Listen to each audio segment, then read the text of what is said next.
tupo hapa Pemba katika kiwanja cha mazoezi kwa ajili ya matayarisho ya mechi yetu ya kesho.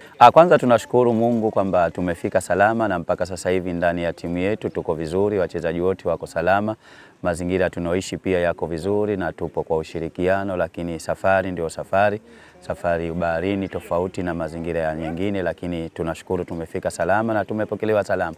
Na mpaka sasa hivi tupo katika kiwanja cha mazoezi pia tunaendelea vizuri. Ni mpira kusema kweli, ni kweli mwaka jana walichukua pointi 4 kwetu, sisi tulipata pointi 1, lakini ya mwaka jana amepita na Zanzibar kuna historia ya mpira hiyo endelevu, ila tunasema kwamba kwa uwezo wa Mungu tunarekebisha kesho na matokeo yatabadilika, yatakuwa kwetu. Timu kama timu KVZ ni timu ambayo ina kikosi kipana, kwa hiyo ni athari kwa mchezaji lakini si athari kwenye timu, kwa sababu mchezaji ndo anatoka kwenye kupata match fitness, lakini timu inabakia pale pale kwenye ubora wake, na ninaamini tuko vizuri kwa position ambazo watu wameondoka.